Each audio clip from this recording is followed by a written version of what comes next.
This happened just a week ago. I'm still getting used to my new place, a modest 3-bedroom house on a quiet street. I thought it would be a nice change from the city hustle. The charm drew me in, but now I'm wondering if I made a mistake. On the third night, I was sitting on the couch, scrolling through my laptop. Everything was normal at first. The wind rustled the trees outside. Then I heard a soft thumping from upstairs. I told myself it was just the house settling. I didn't think much of it at the time. But then it happened again, the next night. It started as a thump, then turned into scratching. I tried to ignore it, but my heart raced each time the noise broke the silence. I felt trapped in my own home. The sounds were coming from the attic, which I hadn't even thought to check out. I peeked in there a few days later. I opened the door slowly, and it creaked louder than I expected. It was dark, and I felt a chill in the air. I turned on the light, and there was nothing but old boxes and dust. Yet, something felt off. I found a couple of dusty toys scattered near the stairs that I couldn't remember seeing before. I was sure I was alone. Over the next week, I heard footsteps on the upper floor while I was working. I would stop and listen, the sounds creeping closer, like someone walking just above me. I'd feel a knot in my stomach, my hands shaking as I stood up to listen better. Was there really someone up there? My mind raced with possibilities, though I didn't trust it. I even spoke to the space above me, asking if someone was there but heard nothing in reply. Maybe I was just losing it, I thought. The isolation was getting to me. But then it felt like I was being watched. Last night, I was sitting in my bedroom, feeling uneasy. The scratching began again, this time right above my head. I felt a cold sweat on my skin. My heart went wild.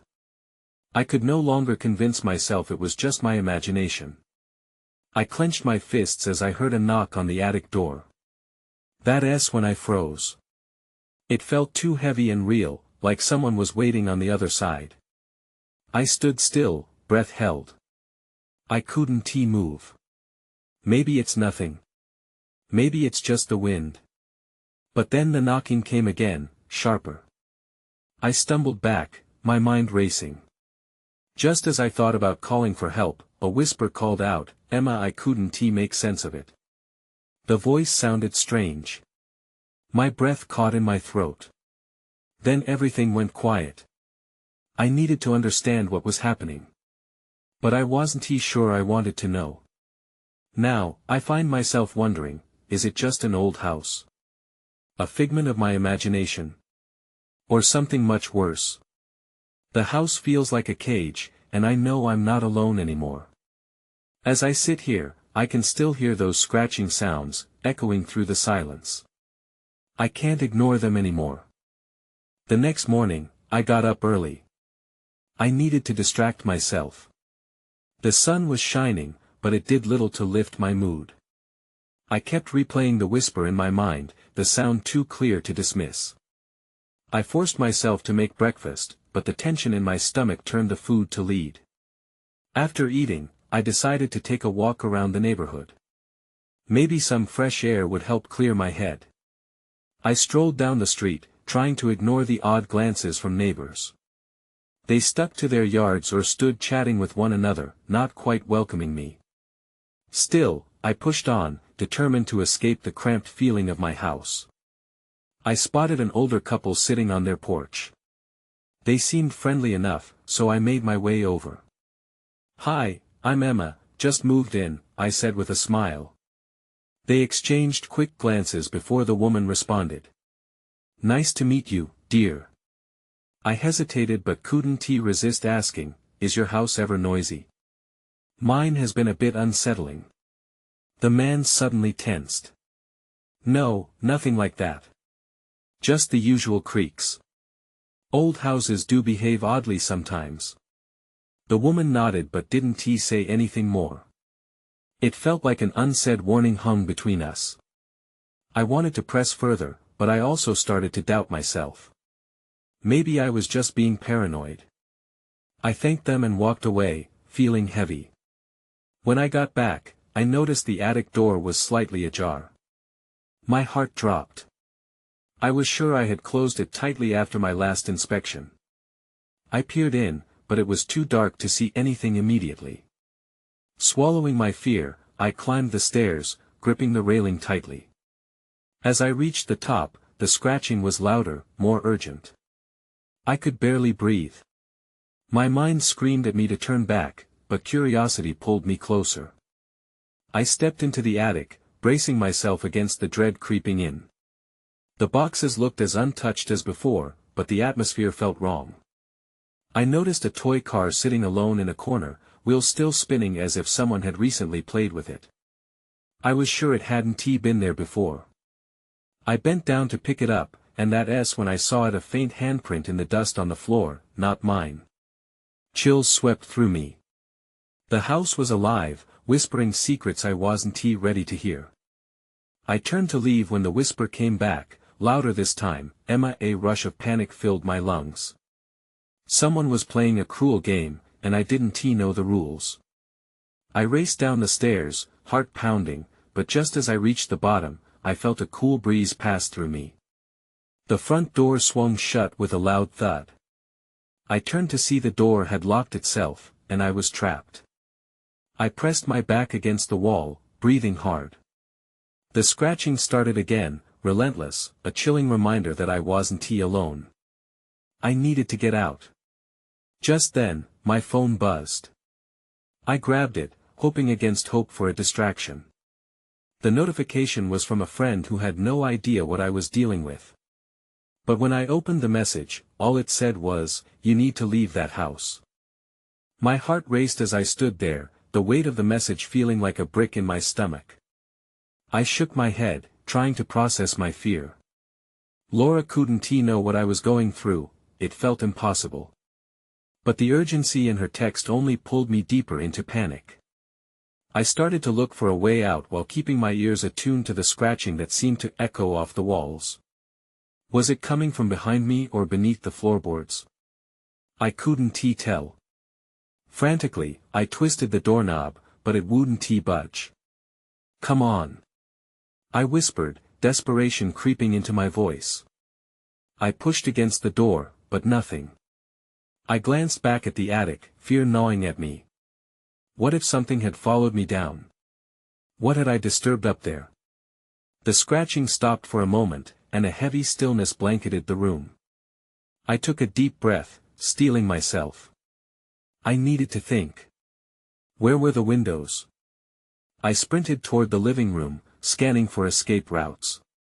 The window near the couch was locked tight, but I spotted another one in the kitchen. I dashed toward it, my pulse pounding in my ears. The kitchen felt oddly cold, and the silence was thick enough to cut. I grabbed the window latch and pulled, but it wouldn't budge either. Panic jolted through me. I turned back, feeling like I was being watched. The air felt heavier, charged. That was when I noticed it. A shadow flickering at the edge of my vision. I whipped around, my breath hitching in my throat. Nothing there. Just the empty hallway stretching behind me. But as I took a step back, a small sound caught my attention. It came from the attic.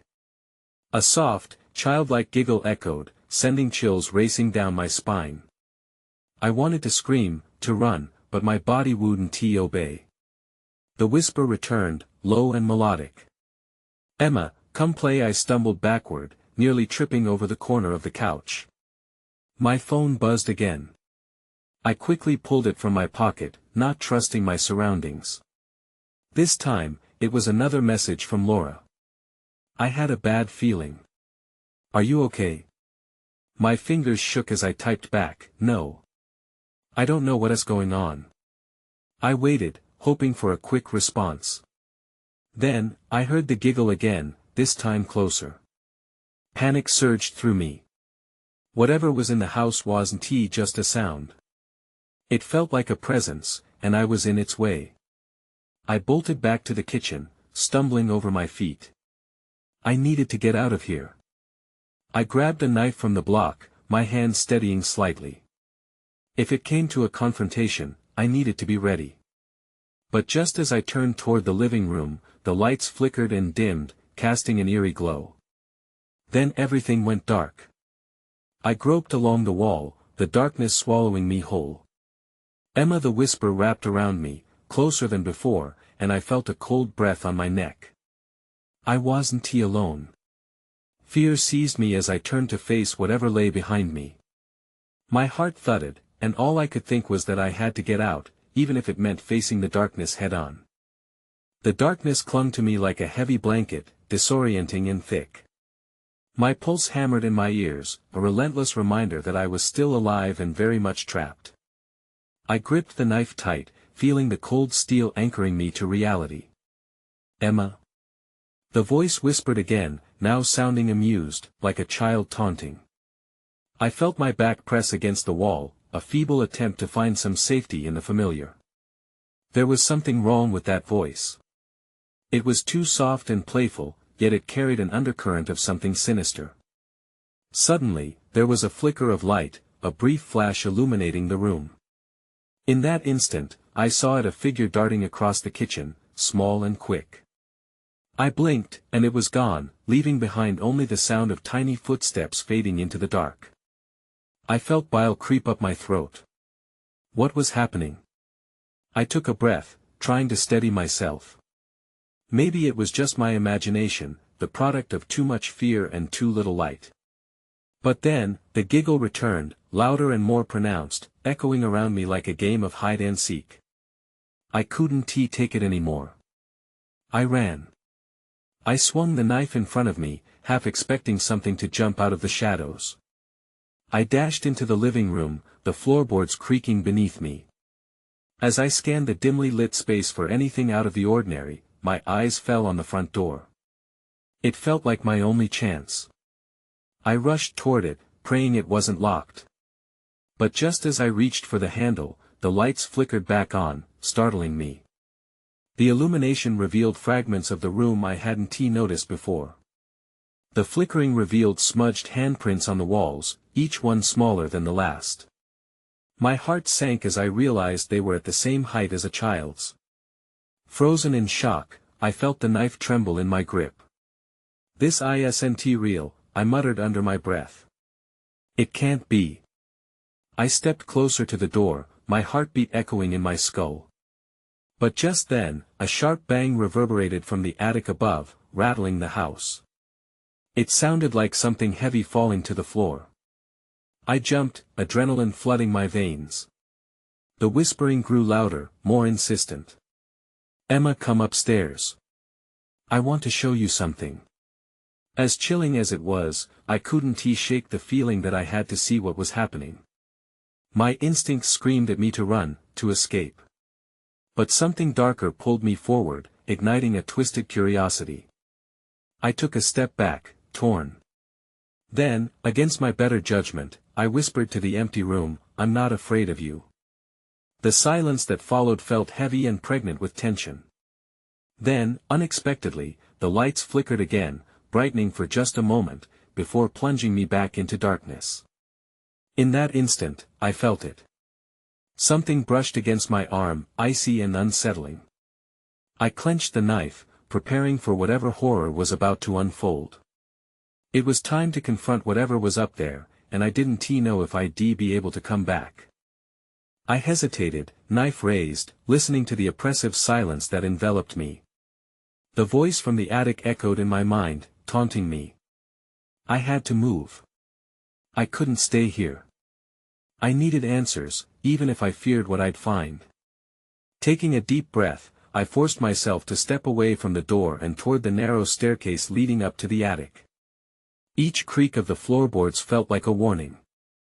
I firmly gripped the knife, its cold steel reassuring me that I was ready to defend myself. As I ascended the stairs, I noticed the surrounding walls were lined with old family photos, each frame distorted by dust and shadows. They captured moments that seemed ordinary, birthdays, holidays, smiles, but each face felt alien. I quickened my pace, driven by a sense of urgency. When I reached the attic door, it gaped slightly ajar, but the space beyond remained shrouded in darkness. I clenched my teeth and pushed the door wide open, revealing a dim room cluttered with forgotten treasures, a rocking chair, boxes stacked high, and layers of dust, like a grave. The air was stale, thick with an unsettling weight I could practically taste. I stepped inside, scanning the room.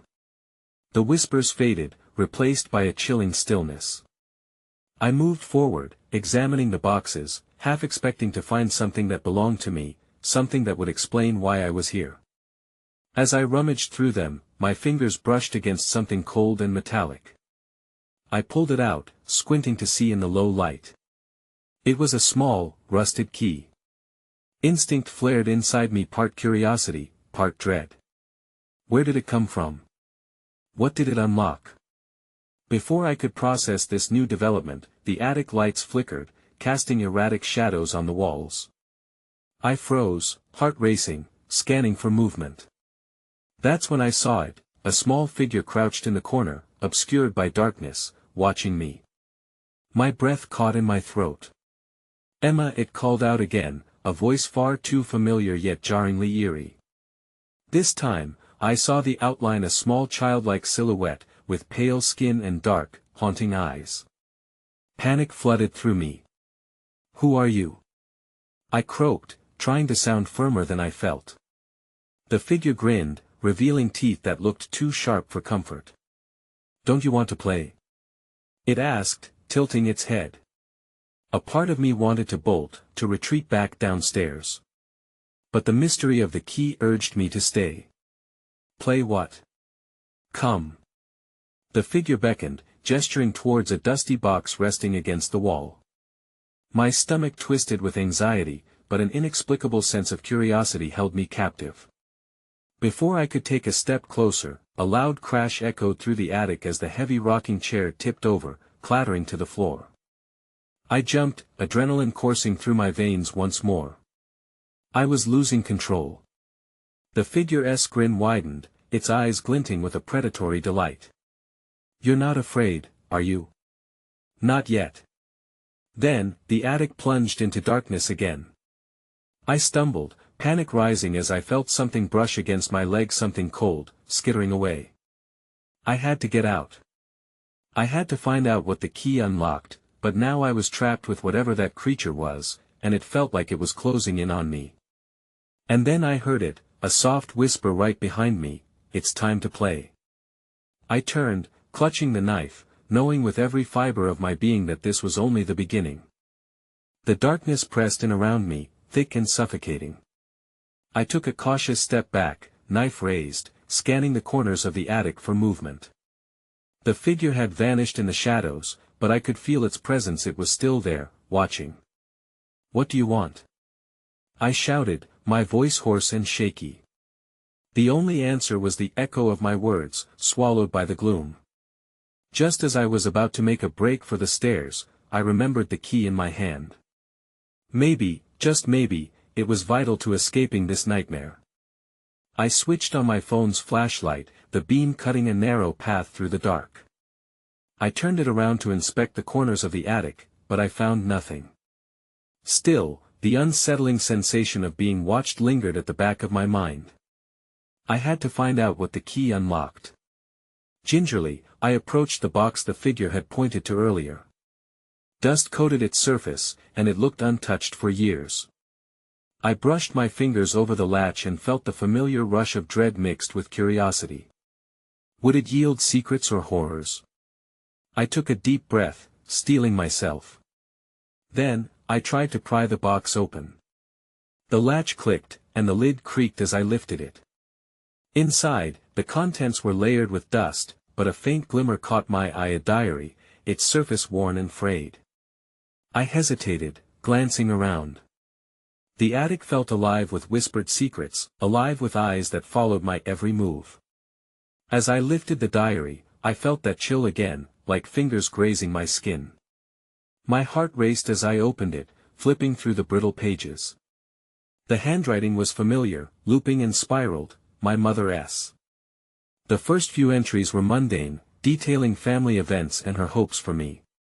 But then, her tone shifted. "Something is watching us," one entry read. The children in the attic. I can hear them whisper. The weight of her words sank in, and fear curled in my stomach. What had she seen? Why hadn't she ever told me? I flipped to another page, but the ink became frantic, desperate. I can't trust the shadows. They lie. They take. My hands shook as I read. The last entry ended abruptly: if I disappear, I leave a key beneath the loose floorboard. Find it. A crash interrupted my thoughts, and the rocking chair began to rock on its own, creaking ominously.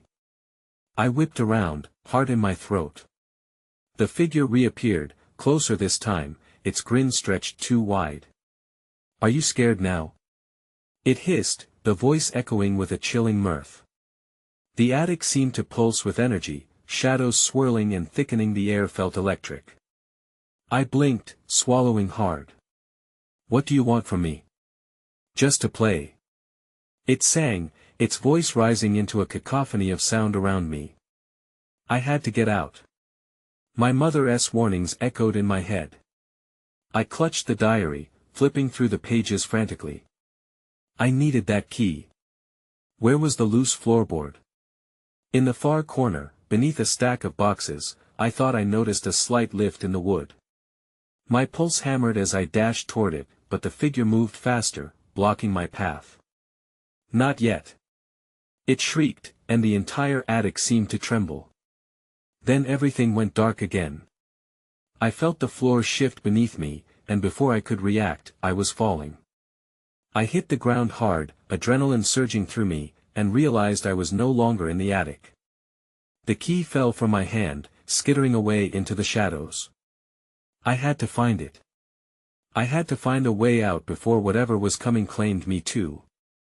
I hit the ground with a thud, the wind knocked from my lungs. I blinked against a harsh, flickering fluorescent light. I was in a narrow corridor, the walls lined with peeling wallpaper. The air smelled musty and stale, like it hadn't been disturbed in years. I turned to find my knife, but the shadows had enveloped it. Panic rose again as I realized I was alone, the figure nowhere in sight. I scrambled to my feet. Hello. I called out, my voice echoing off the damp walls. No answer. Just silence. I glanced around, desperate for something, anything that could help me make sense of where I was. Then I heard a faint sound, like whispers drifting through the air. They came from a door at the end of the corridor. My heart raced as I stepped forward, each creak of the floor sounding 10 times louder than it should have. The whispers grew clearer as I approached, words tangled together, unintelligible yet eerily familiar. No more hiding. A chill swept over me. My mother's voice. The thought sent a fresh wave of terror through me. What had happened to her? I attempted to push the door open, but it wouldn't budge. I pressed my shoulder against it, straining with all my weight. Finally, it swung open, revealing a dimly lit room filled with old furniture covered in white sheets. The whispers faded the moment I crossed the threshold, leaving an eerie silence. Inside, scattered on a small wooden table, I saw several tiny items: a broken toy soldier, an old porcelain doll, and a rusted key, similar to the one I had dropped in the attic. I picked it up, my fingers trembling. What if it was the way out? Or was it something worse, a key to another trap? That realization stopped me cold. I heard a shuffle behind me. I turned, my breath hitching as I faced the open door. A shadow flickered in the corridor, the figure just beyond the threshold, grinning with that same stretch of wide eyes. Playtime. It chimed, voice dripping with a twisted glee. My instincts kicked in, and I sprinted past the table, desperate to get away from that thing. I dodged through the door, slamming it shut behind me. The old wood splintered under the weight of my panic. But there was no lock, I had only delayed the inevitable. I raced back down the corridor, searching for another exit. The whispers returned, louder now, swirling around me. You can't escape, we're waiting. Then I stumbled upon a staircase leading down into even darker shadows. My breaths came in quick gasps as dread pooled in my stomach. I needed to know what was below, but dread held me back as I sneaked a glance over my shoulder.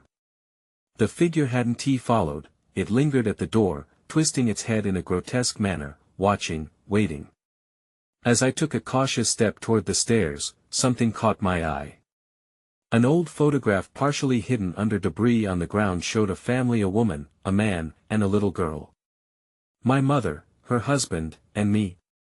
That S when I saw it, the girl's neck was twisted at an unnatural angle, her eyes blackened. My breath hitched as understanding dawned.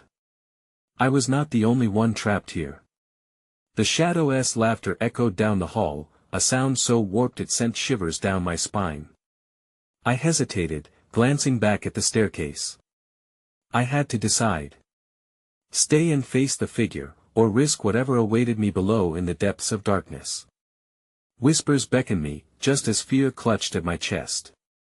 I took a deep breath and moved toward the stairs, determined to confront whatever secrets still lay hidden. The staircase groaned as I descended, each step a reminder of the weight I was about to plunge into. I reached for the wall to steady myself, my fingers grazing the peeling paint, flakes falling like ash. The whispered voices were more insistent here, crawling into my mind, urging me to listen. Join us, keep playing. At the bottom, I stepped into a larger room that was completely dark. I squinted, trying to catch a glimpse of anything around me. The scent of damp earth filled the air, mixing with a metallic tang that made my stomach turn. I fumbled forward, searching for some sort of light, but found only cold, stone walls. Then I saw a faint glow emanating from the far end of the room. It flickered erratically, casting eerie shadows that danced and twisted. The whispers grew louder and more distorted, feeding off my fear. I took a tentative step toward the light but paused when I noticed something on the ground. It was a heap of old clothes, crumpled and faded. They looked like they belonged to a child. I felt a shiver creep up my spine as I thought back to the photograph. The little girl. What had happened to her? I swallowed hard and pushed the thought aside. Focusing on the glow, I moved closer, heart pounding. As I reached the source of the light, I discovered an old lantern, its glass cracked but still functional. I picked it up, feeling the glass cool against my palm, and gently shook it. The light flickered again, illuminating a bizarre scene. On the walls, drawings covered every inch. They were crude sketches of strange creatures, beings that twisted and contorted in ways I couldn't comprehend. In the corner, half submerged in a pile of dust, lay a small box.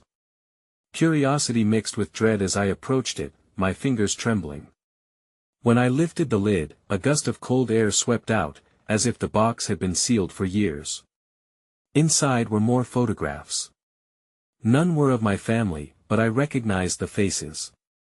All trapped children with darkened eyes and twisted smiles, their joy forced and unnatural.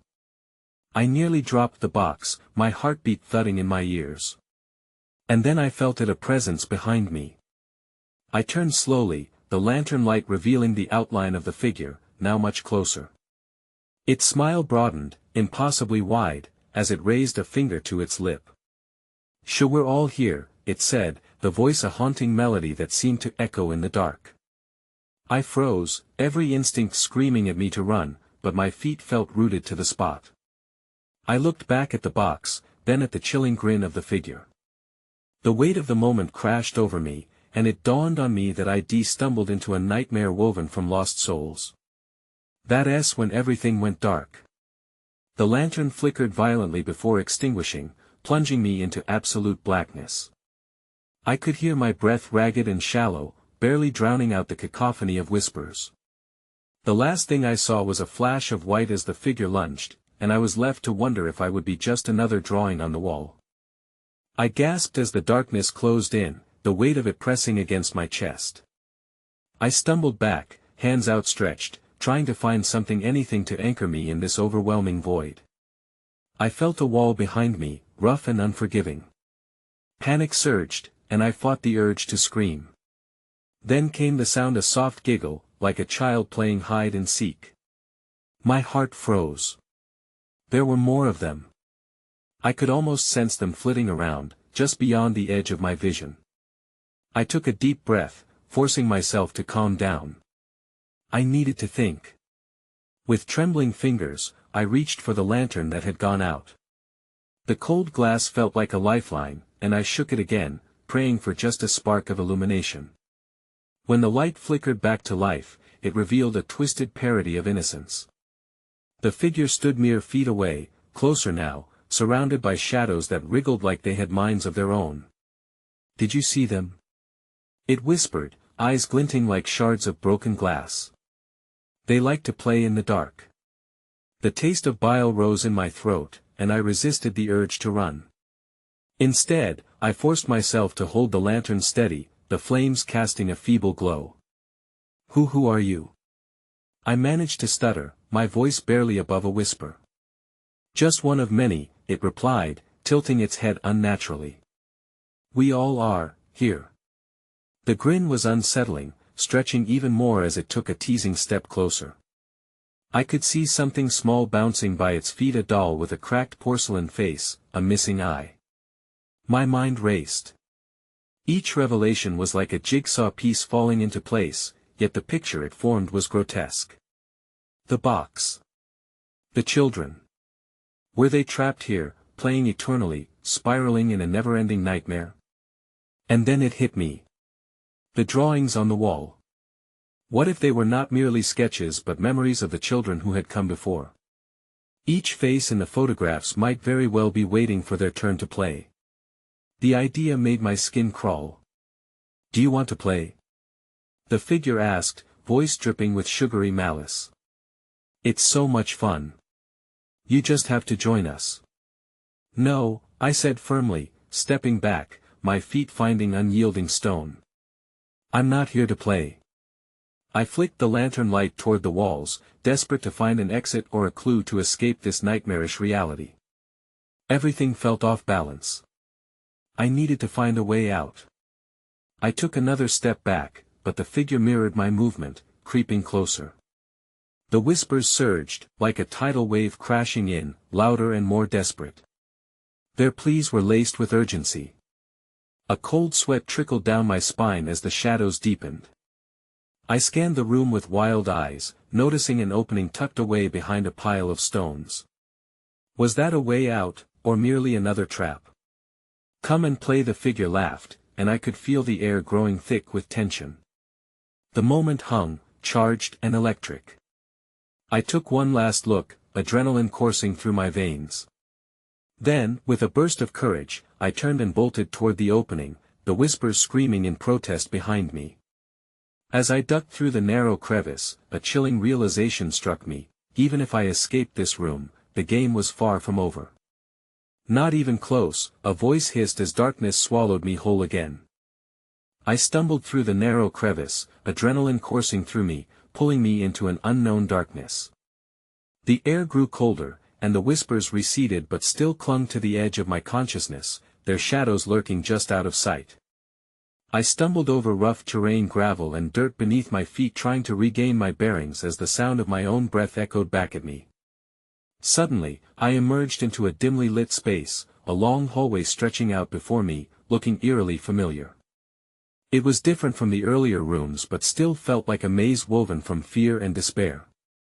The walls were lined with photos, my photos, along with those of children I had never met. Some had their eyes crossed out, others smiling joyfully, blissfully unaware of the horror hidden beneath the surface. Each picture clung to the wall like a ghost, watching me.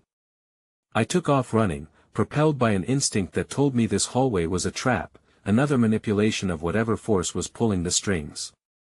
With each step, the walls felt like they were closing in, the photographs warping, faces shifting into menacing grins.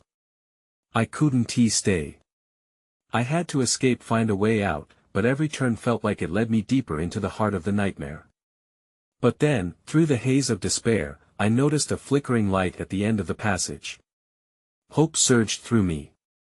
I sprinted toward it, the whispers behind me growing frantic, urging me to stop. Just as I reached the door, a chill swept across my back, a sensation akin to icy fingers grazing my skin. I whipped around to face what I knew was behind me, but the hallway was empty, save for the echo of my hurried breaths. Not much further now, Emma, the mocking voice called from the shadows, sending a shiver up my spine. The game's almost over. Ignoring the taunts, I forced myself back toward the flickering light.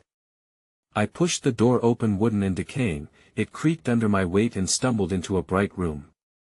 The sudden light made me squint as it flooded my senses. Adrenaline surged as I took in the surroundings. It was a large playroom filled with toys, bright colors, and laughter echoing through the air. But the laughter felt wrong. It was insincere, tinged with despair, almost like it belonged to a bizarre carnival twisted by nightmares. In the center of the room, a table was set up with dolls arranged perfectly, their expressions unnaturally serene. I glanced around wildly, looking for a window or another door, only to find that the walls were painted in vibrant motifs: a tree, animals, children playing. Each image seemed to move, alive, and I could almost hear soft whispers woven into the images, a beckoning to join the festivity. But even as I took it all in, I felt an overwhelming sense that something was off. The exit wasn't there. I was still trapped in this game, this abominable realm. My heart raced as I felt the chill returning, swirling through the colors like a dark cloud. Emma, the voice was closer now, a different timbre, slipping through the gaps in my sanity. Join us. You've made it so far. The room darkened momentarily before the colors blinked back into place, taunting me. With renewed determination, I surveyed the room for any possible escape, but before I could act, the atmosphere shifted. A heavy presence enveloped me, and the laughter morphed into a frightening cacophony. Shadows crept from the corners of the room, morphing into the figures of children I had seen in the photographs, their faces blank, their movements jerky as they began to encircle me. Playtime is waiting. They chanted in unison, their voices overlapping, resonating in distorted harmony. No! I screamed, pushing through the throng, shoving my way toward the opposite wall. But they were relentless, their small hands reaching out as if trying to beckon me back into their twisted game. I had to find something, anything to break free. I ripped the nearest toy from the table, a small wooden horse, and flung it across the room. The sound of it shattering against the far wall echoed sharply, breaking the spell for just a moment. The shadows recoiled, confusion flickering across their faces. Taking my chance, I dashed toward a door on the other side of the room, my heart pounding like a wild drum. I threw myself against it, pushing with all my strength, praying it would open. The latch clicked, and the door groaned as it swung inward, revealing a dark space beyond. I hesitated for a breath. A gut instinct told me it could either lead to salvation or deeper peril, but desperation overshadowed fear. I stepped through, instantly engulfed in darkness again. Only this time, it felt different. Warmth wrapped around me, almost comforting, even as the muffled echoes of laughter faded. Crouching low, I searched blindly for any trace of light, but found only suffocating blackness. The whispers became frantic again, swirling around me like a storm cloud. Leave us. We can't play anymore. They begged, melding into one another, forming desperate cries. I reached into my pocket, fingers brushing over the little key that had guided me into this chaos. The irony of it felt bittersweet. The key had linked me to this world of shadows, but perhaps it could also lead me out. But there was a choice to make, a pivotal moment where I must decide whether to confront this presence, perhaps even find a way to break its twisted hold, or to give in and let darkness consume me, to forever join the ranks of laughter that echoed across the walls. That's when I felt it, a cold breeze that brushed against my face, accompanied by an unsettling calm. The whispers quieted, and for the briefest moment, I could feel the weight of many eyes upon me, probing for a decision. I took a breath, clutching the key tighter. I'm not here to play, I whispered, my voice stronger than before. I'll find a way out. With every ounce of courage, I began to focus, visualizing the tether of light that would guide me forward, feeling my way through the darkness, ready for whatever lay ahead. The echoes of that cursed place still lingered, but I knew I had to fight the urge to be pulled back into the shadows. As the darkness shifted, the warmth started to seep into my bones, and I pressed on, unsure of the path in front of me, but knowing all too well that the journey had transformed me in ways I might never fully understand. The children's laughter faded into the recesses of my mind as I ventured deeper into the dark, clinging tightly to hope, knowing that my battle was not yet over.